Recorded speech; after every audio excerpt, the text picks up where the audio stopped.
Bonjour à tous, nouvelle vidéo dans la série des vidéos que je fais sur le Raspberry Pi. Aujourd'hui on va parler de rétro gaming et de platine Media Center. Alors, pour ce faire, je vais vous donner tous les ingrédients pour obtenir cette petite console type console de rétro gaming, donc qui vous fera penser sûrement à la Nintendo NES Mini. Et puis aussi comment faire une petite platine Kodi pour regarder vos séries télé, vos films sur l'écran de votre choix. Alors, quels sont les ingrédients pour faire ça ? Ingrédient numéro 1 est obligatoire, il vous faut un Raspberry Pi. Alors ça peut être un Raspberry Pi 2, Pi 2B, ça peut être un Raspberry Pi 3, alors un Pi 3B ou le tout nouveau Pi 3B+, qui a été annoncé le 14 mars. Toujours est-il qu'il vous faut un Raspberry Pi, et si possible suffisamment puissant à la fois pour jouer. Alors très puissant si vous voulez jouer sur des émulations de consoles récentes, en tout cas récentes, type PlayStation et choses comme ça, donc il faut quand même des Raspberry Pi qui tiennent la route au niveau des performances, et aussi pour la partie Media Center, parce que si vous voulez regarder des films HD, etc., il vous faut quand même un petit Raspberry qui tient la route. Donc un Raspberry obligatoire. Il va vous falloir une carte SD, alors carte SD si possible de qualité, donc ici j'ai une Lexar de 32 Go, qui est pas non plus ce qui se fait mieux en termes de qualité de carte SD, mais qui est en tout cas une bonne carte SD, qui ne va pas être sujette à corruption trop rapide, et qui a une taille suffisante pour y stocker énormément de jeux et énormément de films, si vous voulez y mettre dessus du contenu type film ou série télé. Obligatoire également, une alimentation qui va être calibrée pour le Raspberry Pi que vous utilisez. Alors n'oubliez pas que sur les nouveaux Raspberry, les Pi 3 Pi 3B et Pi 3B+, il vous faut quand même une alimentation qui fait quelque chose comme 2,5-3 ampères. C'est le cas de cette Ocru, et donc alimentation nécessaire. Enfin, il vous faut optionnellement, ce coup-ci, un boîtier pour votre Raspberry Pi. Moi j'ai choisi le boîtier Nespi qu'on m'a offert pour Noël, qui va héberger donc ma carte Raspberry Pi et lui donner un design un peu plus agréable. Et une manette que je vous ai présentée donc en vidéo, que vous pouvez voir le test complet, qui fonctionne donc sur Raspberry Pi, mais qui va fonctionner aussi comme les Bluetooth et filaires sur des consoles de jeux et sur PC, et même sur smartphone. Voilà. Avec ça, normalement, vous êtes paré pour vous faire une petite platine, soit pour du rétro gaming, soit pour regarder des films, donc petite platine Media Center, pour pas cher, puisque l'ensemble ici coûte moins de 100 €. Et si, suivant comment vous allez choisir vos accessoires, vous allez peut-être pas choisir la manette, donc vous enlevez tout de suite 20-25 € du budget, vous pouvez vous en sortir pour encore moins cher en fonction des boîtiers et autres que vous allez acheter. Donc vraiment un petit ensemble pas cher, qui vous permet aussi, si nécessaire, de faire un petit PC d'appoint, si vous voulez y connecter d'autres choses. Dans cette série de vidéos sur le Raspberry Pi, je vous rappelle qu'il y a déjà 2 vidéos qui sont sorties. La première qui présente le Raspberry Pi en lui-même, qu'est-ce que c'est, etc. Donc techniquement, qu'est-ce que c'est qu'une carte Raspberry Pi. Et la deuxième vidéo qui, elle, explique dans le détail comment on installe un système d'exploitation basé sur Linux, sur un Raspberry Pi pour vous en faire un petit PC. C'est donc la troisième vidéo. Il y aura probablement qu'une quatrième vidéo, puisque vous n'êtes pas super nombreux à regarder les vidéos. Et donc, moi, ça me prend énormément de temps de vous faire toutes ces vidéos. Donc, il y aura qu'une dernière vidéo sur le Raspberry Pi qui arrivera dans quelques semaines, qui sera JDOM, le système domotique JDOM, et donc comment installer JDOM et comment le configurer pour fonctionner sur un Raspberry Pi. Pour fabriquer cette petite console rétro gaming, donc cette console à base de Raspberry Pi, j'avais 2 solutions, RetroPie et Recalbox. Je vais vous montrer que j'installe Recalbox. J'ai choisi Recalbox pour des raisons que je vous détaille juste après. Les deux sont possibles, mais là je vous ai choisi la solution qui va être la plus simple pour vous et qui va être la plus complète, en tout cas, à vous montrer pour pouvoir faire un ensemble tout en un sur cette petite platine. Voilà, donc je vous montre dans le détail comment, dans un premier temps, initialiser cette microscopique carte, donc cette carte micro SD, comment l'initialiser, lui mettre le logiciel nécessaire, et ensuite, eh bien, on parlera de quoi faire de cette carte SD. Comme je vous le disais, au niveau logiciel, pour faire tourner donc votre machine de rétro gaming, vous allez avoir 2 choix. Soit RetroPie, soit Recalbox. Alors, il n'y a pas vraiment un choix qui est meilleur qu'un autre, il faut juste savoir qu'est-ce qui différencie ces deux logiciels. RetroPie, c'est un logiciel qui est plus ancien, qui est américain, je crois, à la base. En tout cas, comme il est plus vieux, il a une communauté d'utilisateurs beaucoup plus large, et donc déjà beaucoup plus de fonctionnalités qui ont été ajoutées, et aussi beaucoup plus de bugs identifiés, résolus, etc. Donc potentiellement c'est un très bon choix si ce que vous voulez c'est quelque chose qui a fait ses preuves et qui a une vaste communauté disponible pour vous aider et vous répondre à vos questions.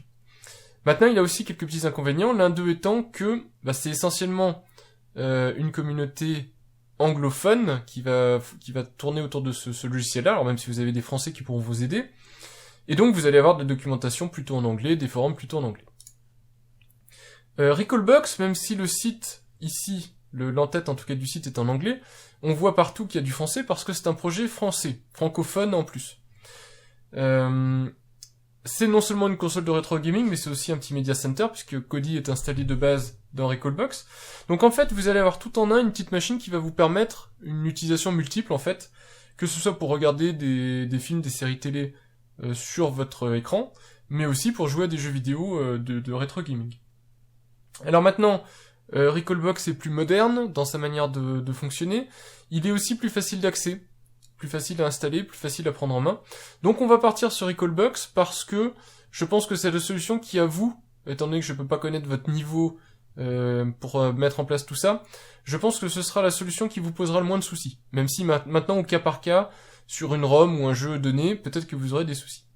Alors, pour démarrer avec Recalbox, il va falloir le télécharger. Si je télécharge ici la version, alors moi je suis en version 18.2.09, donc c'est la version du 9 février 2018. Vous pouvez voir ici la page GitHub. Alors la page GitHub que j'ouvre pour vous montrer que c'est un projet open source, donc vous avez accès à toutes les sources du projet. Donc en plus, si vous voulez vérifier en quoi consiste ce projet, comment il a été fait, voire même l'auditer, c'est tout à fait possible. Alors, suivant la machine sur laquelle vous allez vouloir faire tourner Recalbox, vous allez choisir soit donc Raspberry Pi, et le modèle de Raspberry que vous avez, soit un PC, soit un Odroid, Odroid étant une carte similaire à Raspberry Pi, mais plus performante. Moi j'ai un Raspberry Pi 3, donc je vais télécharger cette image, Recalbox image. C'est marqué ici qu'il faut utiliser Etcher pour l'installer, donc juste après le téléchargement, eh bien on pourra se mettre à l'installer. Donc Recalbox est téléchargé, vous voyez qu'il fait environ 280 mégas, donc c'est pas excessif, mais il vous faudra quand même une carte SD de quelques gigas pour que ça tourne sans problème. L'installation se passe par Etcher, donc Etcher que je vous ai déjà présenté. Donc on lance Etcher.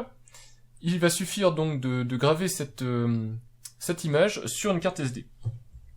La première étape, c'est de sélectionner dans Etcher l'image. Alors l'image, elle se trouve dans Recalbox.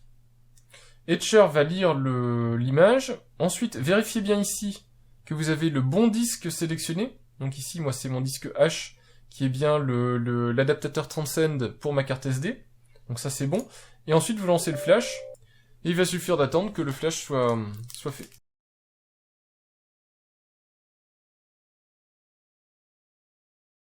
Etcher vient de finir l'installation, le formatage de la carte SD et la décompression sur le système de fichiers. Surtout faites attention, quand vous voyez ce message-là apparaître, vous ne faites surtout pas formater le disque, mais annuler. Je vous explique en 2 mots pourquoi. La carte SD contient maintenant 2 partitions. Vous avez boot, qui est le lecteur H ici, et un lecteur USB-I, qui est en fait non identifié. C'est ce lecteur que veut formater Windows.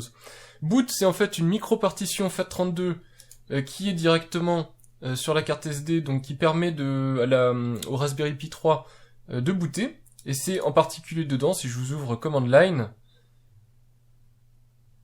voilà, vous avez dedans ce qui permet au Raspberry Pi 3 de démarrer, donc où trouver le système de fichiers, où booter et comment booter. La deuxième partition, qui ici est une partition dans un système de fichiers Linux, et donc qui n'est pas lisible par Windows, et donc tout simplement votre Windows vous demande de formater ça pour qu'il puisse le comprendre. Donc évidemment, ne dites pas oui à cette demande. La carte SD est maintenant initialisée avec Recalbox dessus. Qu'est-ce qu'il reste à faire? Il reste maintenant, si vous avez le boîtier NSPI, à installer dedans votre Raspberry Pi. Donc je vous montre rapidement dans une petite vidéo comment le faire. Et puis ensuite, une fois que c'est fait, donc une fois que vous avez relié la prise Ethernet, la prise USB et le petit bouton Power, vous avez juste à fermer le boîtier. Éventuellement, vous rajoutez les vis si vous voulez rajouter des vis. Et vous avez le petit boîtier qui contient votre Raspberry Pi. Ça marcherait avec n'importe quel boîtier de votre choix. Une fois que ceci est fait, n'oubliez pas de mettre la carte SD dans le lecteur. Hop, donc c'est extrêmement facile la carte SD, vous l'insérez dans la petite fente prévue à cet effet. Et là on est prêt, il n'y a plus qu'à la brancher, et on y va. Je vais pouvoir vous montrer à quoi ressemble Recalbox. Donc je vous remontre pour insérer la carte SD dans le boîtier, tout simplement. Ensuite, il faut connecter le chargeur 5V sur l'arrière du boîtier, puis votre connecteur HDMI, si vous êtes équipé d'HDMI, sinon il faudra mettre un convertisseur. Moi j'utilise une sortie jack pour que vous ayez du son, sinon le son peut passer par l'HDMI. Et enfin, en façade, donc sous le capot de la mini NES, je mets le connecteur RJ45 parce que je préfère un réseau câblé qui est plus pratique à mettre en place. Et enfin, en façade, je branche mon connecteur filaire USB qui va me permettre de brancher ma manette NES 30. Il suffit maintenant de démarrer l'appareil, donc le Raspberry Pi. Alors, pour le premier allumage de Recalbox, attendez-vous à ce que ce soit un petit peu long.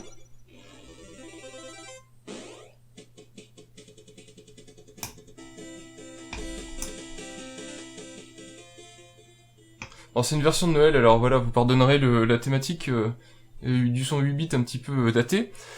Toujours est-il que, je disais, le premier démarrage va être un petit peu plus long, parce qu'évidemment, le système de fichiers doit s'initialiser, enfin, Recalbox va s'initialiser en installant, etc., en copiant, en mettant au bon endroit tout ce qu'il faut. Toujours est-il que vous arriverez à la fin sur cet écran d'accueil. Munissez-vous d'une manette. Alors, moi, j'ai choisi la manette 8BitDo, dont j'ai déjà fait le test. Vous pouvez aussi vous équiper de manette filaire, type la manette Xbox 360, filaire, ou une manette Xbox One S filaire ou Bluetooth, de votre choix. En tout cas, il vous faudra une manette. Donc moi, j'ai choisi de relier ma manette en filaire, donc avec un câble USB. Ça fonctionne aussi en Bluetooth à partir du moment où vous avez un Pi 3B ou Pi 3B+, donc des Raspberry Pi équipés de Bluetooth, ou si vous équipez votre Raspberry standard d'une clé Bluetooth. En tout cas, en filaire, je me passe des problèmes de batterie et de latence qui pourraient avoir lieu. Alors, quand vous allez arriver la première fois sur Recalbox, il va être en anglais et vous n'allez pas avoir de manette d'installer.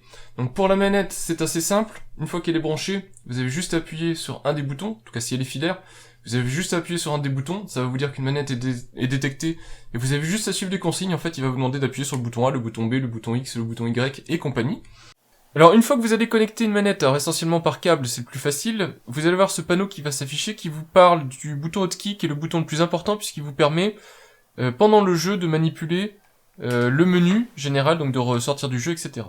Alors, pour faire détecter une manette, il suffit quand vous avez ce panneau qui s'affiche, donc en fait, vous appuyez sur le bouton de la manette, ça va se détecter automatiquement, et vous allez rentrer dans le menu de configuration qui vous demande juste d'appuyer sur les touches. Donc vous appuyez sur chacune des touches qui correspondent à ce qu'on vous demande. Si jamais vous n'avez pas de touche à configurer, parce que par exemple ici j'ai une manette purement avec croix directionnelle, vous restez enfoncé sur une touche, ce qui va passer à la touche suivante.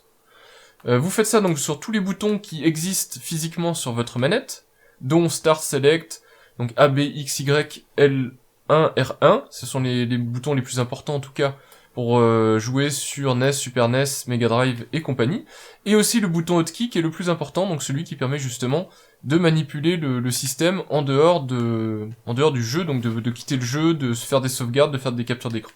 L'autre problème qui va avoir lieu, c'est que le menu, enfin tous les menus, etc. vont être en anglais. Donc pour pouvoir changer ça en français, vous appuyez sur le bouton qui correspond à Start, vous allez dans Options Système, ici, et vous avez tout en bas, donc la quatrième entrée au moment où je tourne cette vidéo sur cette version-ci, il est en anglais, vous le mettez en français, vous faites fermer, et normalement le Recalbox va redémarrer, puisqu'il faut qu'il redémarre pour pouvoir changer de langue.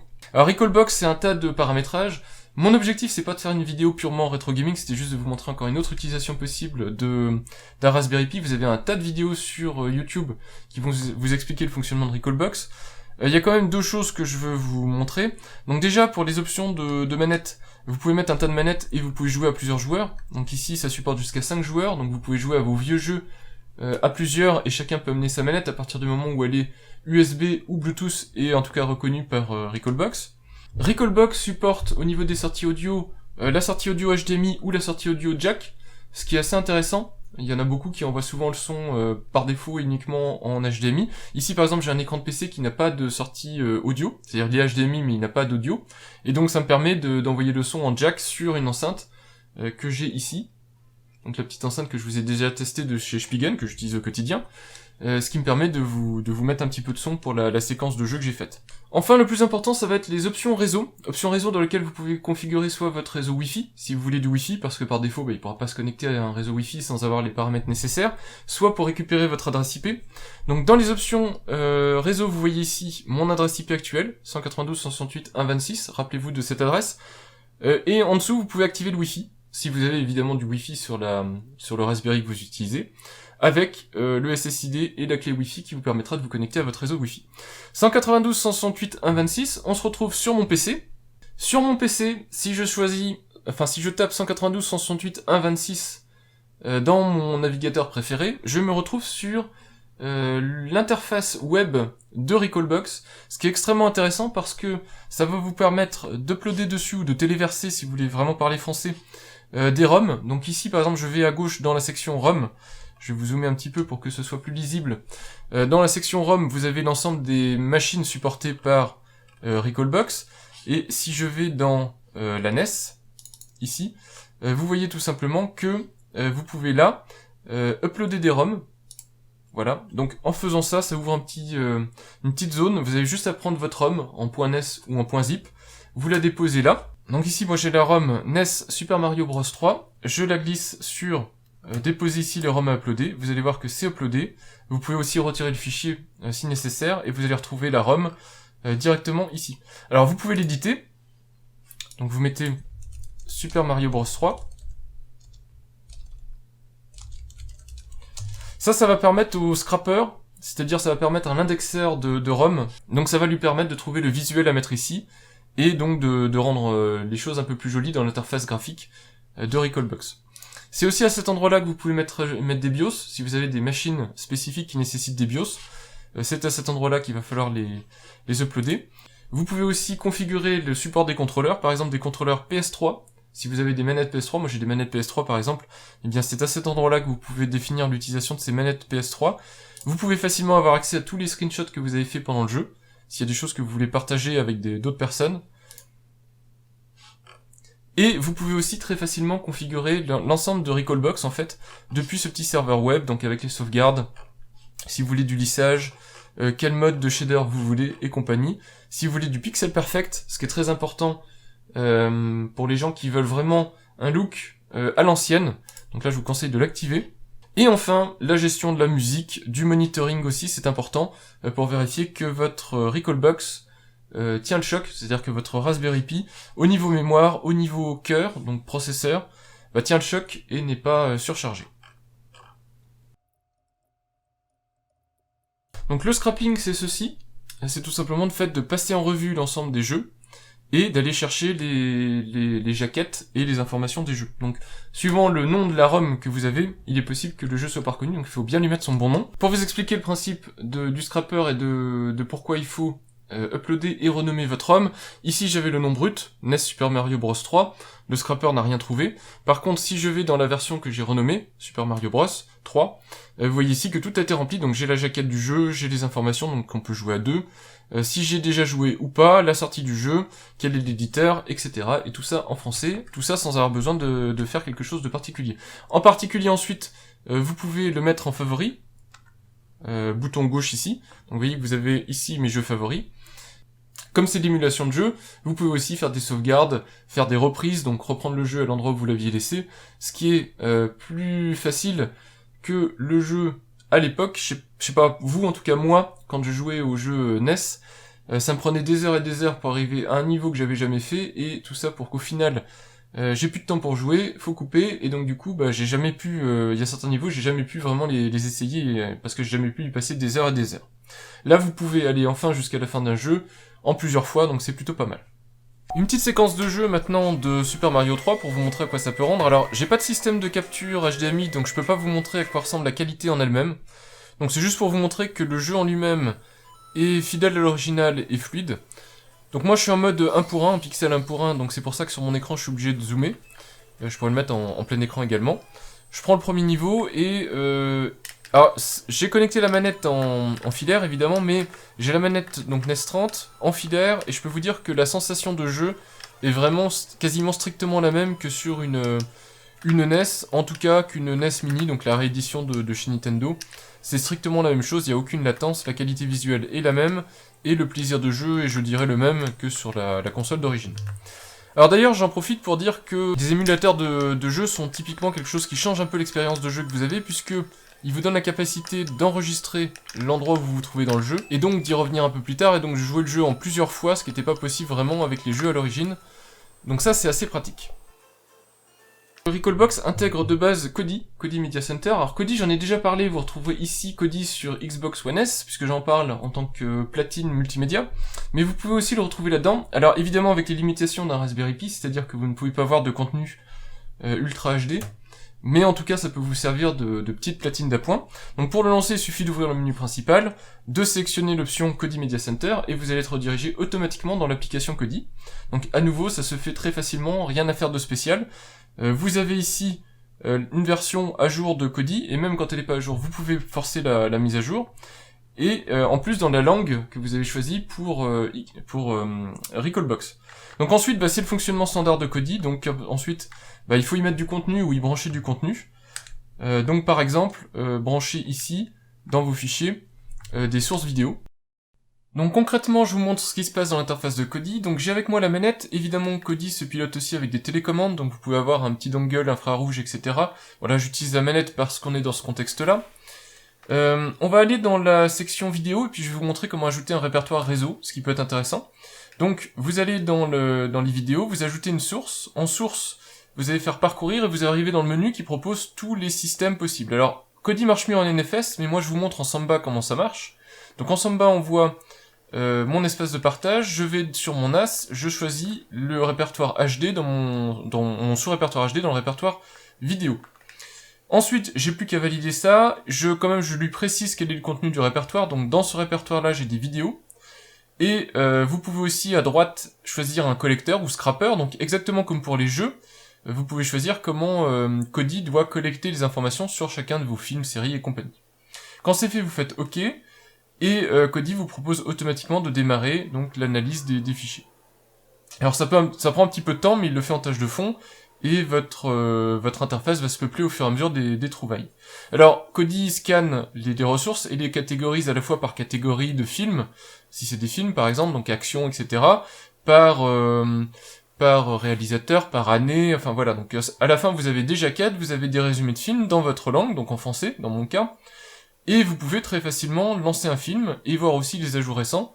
Donc si jamais vous avez des nouveaux films à regarder, vous pouvez facilement les repérer et les regarder. Donc si je vous montre le lancement d'un film, donc actuellement Kodi est de toute façon sur Raspberry Pi, il ne marchera qu'en HD. Donc là je lance un film, vous voyez que le film se lance instantanément. Alors moi je vois, sur mon écran en tout cas, je vois que la qualité est tout à fait correcte. En tout cas largement suffisante pour de la qualité HD, il n'y a pas de perte de qualité. À tout moment vous pouvez mettre en surimpression le menu, et retrouver les commandes pour mettre en pause, etc. Et aussi changer complètement de contexte. Quand vous avez fini, il suffit d'aller ici en bas à gauche sur la petite icône éteindre, vous quittez Kodi, donc en choisissant l'option qui va bien, et vous allez vous retrouver à nouveau dans Recalbox, et vous pouvez continuer à jouer à des jeux. J'ai une petite mise en garde à vous faire, c'est vrai pour tous les systèmes d'exploitation, ça l'est aussi particulièrement pour les Raspberry Pi, et surtout quand vous utilisez des cartes micro SD comme celle-ci, pour stocker dessus votre système d'exploitation. Donc vous avez mis votre carte SD dans le Raspberry Pi, et puis pour une raison quelconque, vous voulez arrêter le Raspberry Pi.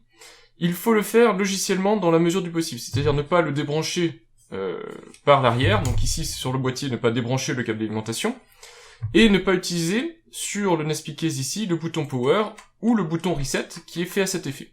Alors, je vous montre pour le NASP Case comment est câblé ce bouton Power ou ce bouton Reset. En fait, vous voyez que le connecteur micro USB ici du Raspberry Pi n'est en fait pas lié à l'extérieur du boîtier. En fait, le bouton d'alimentation et le bouton Reset sont connectés, donc l'alimentation, en fait, l'alimentation 5 volts du Raspberry Pi passe par ces deux câbles-là. Et en fait, mécaniquement ici, vous avez un arrêt ponctuel de l'alimentation, ou ici, une alimentation définitive ou une alimentation coupée. Voilà, et tout ceci passe par le câble que je vous ai montré qui passe en dessous. En fait, ce qui se passe, c'est que si jamais vous utilisez ce bouton Power et ce bouton Reset, vous n'êtes pas comme sur une machine Windows, par exemple, où la commande d'arrêt va être envoyée au PC. Donc là, quand vous appuyez sur un bouton power sur un PC, la commande d'arrêt est envoyée et le PC s'arrête proprement. Ici, quand vous appuyez ici, donc imaginez que vous avez le Raspberry en route, quand vous le coupez, vous coupez brutalement son alimentation, et ça fait que le système d'exploitation n'a pas le temps de finir son écriture en cours, par exemple. Donc s'il avait des choses à écrire sur la carte SD, eh bien ces choses-là vont être perdues, et au prochain démarrage, il est très possible que votre carte SD soit corrompue. Eh bien, quelle est la conséquence? Vous allez être obligé de réinstaller complètement le système d'exploitation si jamais vous arrivez dans des tests extrêmes. Des fois, le système d'exploitation Linux reprend la main, arrive à réparer les problèmes, etc., mais il y a une phase de réparation du système de fichiers. Mais dans la majorité des cas, vous allez être obligé de tout réinstaller, ce qui va vous faire perdre du temps. Donc évitez d'utiliser ce bouton power et ce bouton reset, évitez de débrancher à l'arrière aussi le câble d'alimentation du Raspberry Pi, et dans la mesure du possible, éteignez-le de manière logicielle. Ce qui veut dire que quand vous allez l'éteindre de manière logicielle, vous allez ici avoir le bouton power et la petite diode d'alimentation sous tension, donc allumé. Il faudra à la main venir le couper en plus. Ce qui est un peu bête au final, mais je pense qu'ils n'avaient pas de meilleur design à faire, n'expliquez en tout cas sur un Raspberry Pi. Peut-être une évolution future de pouvoir gérer logiciellement les arrêts, enfin, d'avoir un lien matériel avec l'arrêt d'un Raspberry. Donc faites très attention à ça parce que vous pouvez perdre énormément de temps à tout réinstaller à chaque fois. Enfin, une dernière chose, la mise à jour de Recalbox. Alors, quand une mise à jour va être disponible, comme malheureusement ça a été mon cas, ce qui fait que la vidéo est déjà dépassée, eh bien vous allez avoir un résumé de la mise à jour disponible. Donc ici, c'est la mise à jour du 16 mars. Pour vérifier donc déjà quelle est la version que vous utilisez de Kodi, bien vous allez dans les options système et vous verrez la version. Donc moi j'utilisais la version du 9 février. Et vous avez un menu spécial mise à jour dans lequel vous pouvez enlever la vérification des mises à jour, mais aussi forcer la mise à jour le lancement de la mise à jour. Alors le téléchargement lui-même, je l'ai accéléré, mais il est extrêmement rapide. Ça va juste dépendre de votre connexion internet et de la vitesse de votre carte SD. Ça prend de l'ordre de 1 ou 2 minutes. Par contre, ensuite il y a un redémarrage. Et suite à ce redémarrage-là, une mise à jour globale de Recalbox. Et là, par contre, je dois avouer que j'ai même pas eu le courage d'aller jusqu'au bout. Vu le peu de ROM et le peu de configuration que j'avais fait, je me suis dit que j'allais tout reprendre depuis le départ. Donc recommencer avec Etcher et compagnie et remettre l'image directement. Je sais pas si j'ai eu un problème ou si habituellement c'est toujours aussi long. Mais si vous planifiez une mise à jour, eh ben faites-le la nuit. C'est le seul moyen que je vois parce que moi ça a pris, oui, au bout de 20 minutes, c'était toujours pas à quelques pourcents. Ceci conclut la vidéo de Recalbox. Le but c'était juste de vous montrer une vue comme ça, de haut niveau, de ce que peut faire Recalbox, pas d'aller dans le détail de chacune des options, de comment faire toutes les choses. N'hésitez pas à me dire dans les commentaires si cette vidéo vous a intéressé, si vous voudriez en voir plus, parce que je peux vous en montrer plus, mais ce sera fait dans une vidéo à part. Toujours est-il que là vous avez vu donc l'émulation et la lecture de multimédia depuis votre Raspberry Pi, 2, 3 ou autre.